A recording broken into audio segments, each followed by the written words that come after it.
ఇక్కడ తెలుగు మాట్లాడుకుంటున్నాము. తెలుగులో రెండవ పాఠం ఇల్లు ఆనందాల హరివిల్లు అనే పాఠం గురించి మనం మొత్తం చెప్పుకుంటున్నాము. ఈ పాఠం వినే ముందు సబ్స్క్రైబ్ చేసుకోండి. సబ్స్క్రైబ్ చేసుకుంటే మా వీడియోలు నేరుగా మీ దగ్గరికే వస్తాయి. అప్పుడు మీకు చక్కగా ఏదో ఒక సహాయం ఈ వీడియోకి తప్పక అందిస్తాయి. ఇంకా పాఠంలోకి వెళ్ళిపోదాం. ఇల్లు ఆనందాల హరివిల్లు. రచయితల బృందం.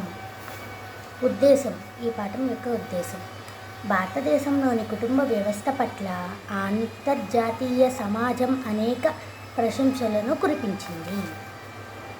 ప్రపంచానికే ఆదర్శంగా నిలిచిన మన కుటుంబ వ్యవస్థ గొప్పదనాన్ని తలుచుకుంటూ దాన్ని కాపాడుకోవాలి అని తెలపడమే ఈ పాఠం ఉద్దేశం. ఉద్దేశం అంటే ఈ పాఠము ఒక కవి రచిస్తాడు కదా, ఆ కవి యొక్క ఉద్దేశం ఇదన్నమాట. ఆ కవి దీనికోసం అందరికీ సొసైటీకి మెసేజ్ ఇవ్వడం కోసం ఈ పాఠం అనేది మనకి చెప్పాడనమాట. నెక్స్ట్ ఉద్దేశం ఇది. వ్యక్తీకరణ సృజనాత్మక కథ. కింది ప్రశ్నలకు 4 లేదా 5 వాక్యాలలో సమాధానములు రాయండి. దేశానికి కుటుంబ వ్యవస్థ వెన్నెముక అనడానికి కారణాలు రాయండి. దేశానికి కుటుంబ వ్యవస్థ వెన్నెముక అనడానికి కారణాలు రాయండి. దేశానికి జవాబు. దేశానికి కుటుంబ వ్యవస్థ వెన్నెముక అనడానికి గల కారణాలు: రైతు కుటుంబాలలో ఇంటి పనులలో, బయటి పనులలో ఇంటిల్లిపాది పాలు పంచుకునేవారు. ఈ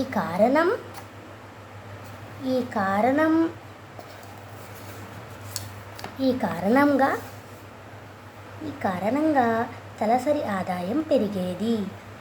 కమతాలన్నీ సమిష్టిగా ఉండడం వలన పంట దిగుబడులు పెరిగేవి. ఈ వ్యవస్థ ప్రతి ఒక్కరూ కష్టించి పని చేయడం వలన ఉత్పత్తి అధికంగా ఉంటుంది. ఓకే, ఈ వ్యవస్థలో ఇది ఫస్ట్ క్వశ్చన్. Next question. అసలు కంటే వడ్డీయే ముద్దు అని ఈ మాటను పాఠం ఆధారంగా వివరించండి. జవాబు. అసలు కంటే వడ్డీయే ముద్దు ఈ మాటను పాఠం ఆధారంగా వివరించుట.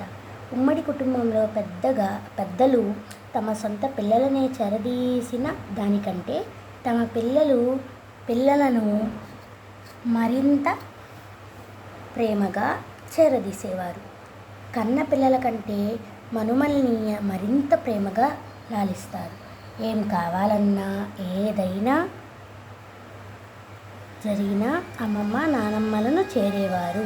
వాళ్ళకి ఏదైనా కావాలన్నా ఏదైనా జరిగినా అమ్మ నానమ్మల దగ్గరికే చేరేవారు. వాళ్ళు కూడా ప్రేమతో దగ్గరికి తీసుకునేవారు. అసలు కంటే వడ్డీయే ముద్దు అన్న విధంగా మెలిగేవారు.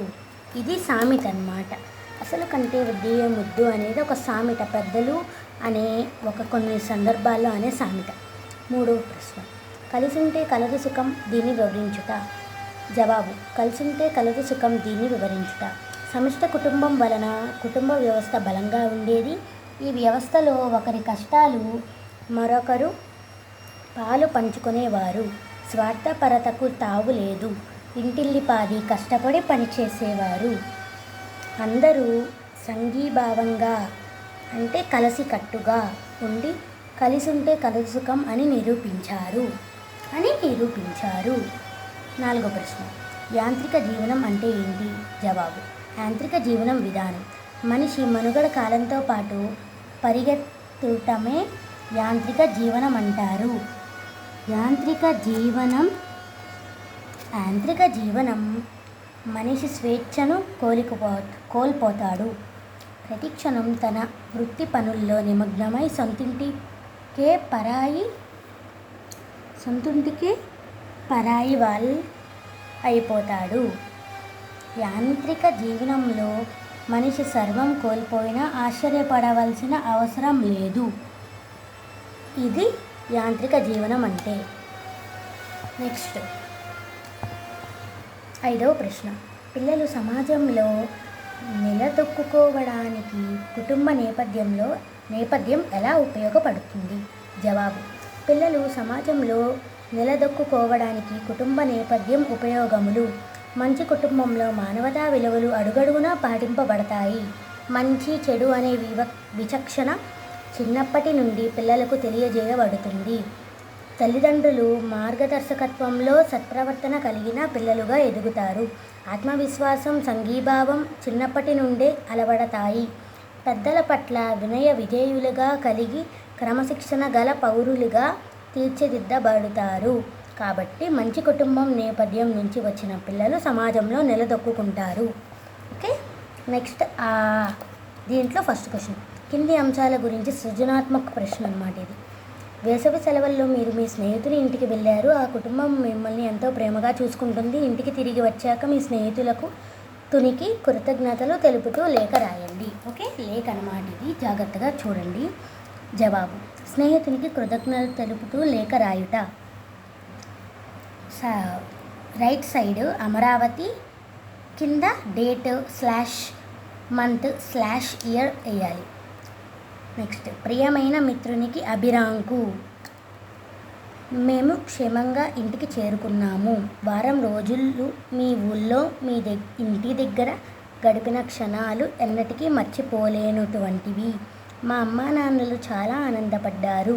స్వంత వాళ్ళనే పరాయి వాళ్ళుగా చూస్తున్న ఈ రోజుల్లో మీ ప్రేమాదరణలు మరువలేనటువంటివి. నీవు కూడా వచ్చే సెలవులలో మా ఇంటికి వస్తావని ఆశిస్తున్నాను. మీ కుటుంబ సభ్యులందరికీ మా కృతజ్ఞతలు తెలుపగలరు. ఇట్లు నీ ప్రియమిత్రుడు. ఇది పేరు. చిరునామా అభిరామ్, తండ్రి పేరు యుగంధర్, ఇంటి నెంబర్ 1-72, గంగానమ్మపేట, తెనాలి, గుంటూరు జిల్లా. ఇదన్నమాట ప్రశ్నలు. ఇంకా దీని గురించి అభ్యాసపత్రం గురించి ఇన్ఫర్మేషన్ కావాలంటే వెంటనే దీన్ని సబ్స్క్రైబ్ చేసుకొని మా వీడియోలు చూడండి. ఇప్పుడు నెక్స్ట్ రెండవ ప్రశ్న. తాతయ్య, నానమ్మ, అమ్మ, నాన్న, పిల్లలు కలిసి ఉంటేనే కుటుంబం అంటారు. కానీ నేటి కాలంలో ఎంతోమంది వృద్ధులను వృద్ధాశ్రమాల్లో చేరుస్తున్నారు. ఇది సరికాదని ప్రజలందరికీ తెలియజేయడానికి కరపత్రం తయారు చేయండి. అంటే వాళ్ళకి సొసైటీకి దీని గురించి ఒక టాపిక్ గురించి తెలియపరచడమే, ఒక పారాగ్రాఫ్ లాగా, ఒక పాయింట్స్ లాగా తెలియపరచడమే ఈ కరపత్రం అంటారు. కరపత్రం తయారు చేయటం. ఒక బాక్స్లో వృద్ధుల వారు దేవుని ప్రతిరూపాలు. నేటి సమాజంలో చాలామంది మానవత్వాన్ని మరచి కన్నతల్లిదండ్రులే కసాయి వాళ్ళుగా భావించి వారికి ఎటువంటి వసతులు కల్పించక అనాథలుగా గాలికి వదిలేస్తున్నారు. అలాంటి వాళ్ళ కోసం ఈ కరపత్రం. మొదటి పాయింట్: వృద్ధులు నిజంగా దేవస్వరూపులే. వారి పోషణ భారంగా ఎవరూ తలచకూడదు. వారి చేత కంటతడి పెట్టిస్తే అదే మీకు పెద్ద శాపం. మీరు యాంత్రికులుగా మారినప్పుడు మీ పిల్లలకు ఆసరాగా ఉండాల్సింది వారే. వృద్ధుల సంరక్షణ ప్రతి ఒక్కరి బాధ్యతగా తీసుకోవాలి. ఎందుకంటే మీరు కూడా భవిష్యత్తులో వృద్ధులవుతారు. ఇది చాలా సత్యం. ఓకే, నెక్స్ట్ మూడో ప్రశ్న. మీరు చూసిన ఒక మంచి కుటుంబాన్ని గురించి మీ భావనలను తెలుపుతూ మీ స్నేహితుడికి లేదా తాతయ్యకి ఉత్తరం రాయండి. ఒక మంచి కుటుంబం గురించి నా యొక్క భావనలను తెలుపుతూ తాతయ్యకు లేఖ రాయుట. అమరావతి, డేటు. పూజ్యులైన తాతయ్యకు నమస్కారములు.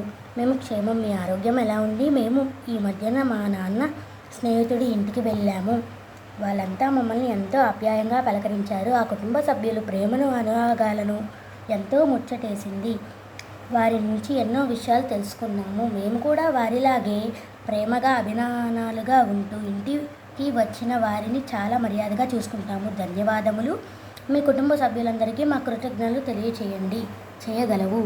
ఇట్లు నీ మనుమడు. పేరు, చిరునామా అభిరామ్ గారు, ఇంటి number Suravaram colony, Vijayawada.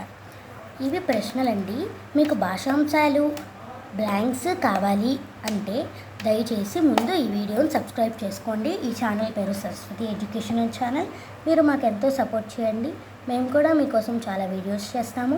Bye bye and thank you. Please support the Saraswati educational channel.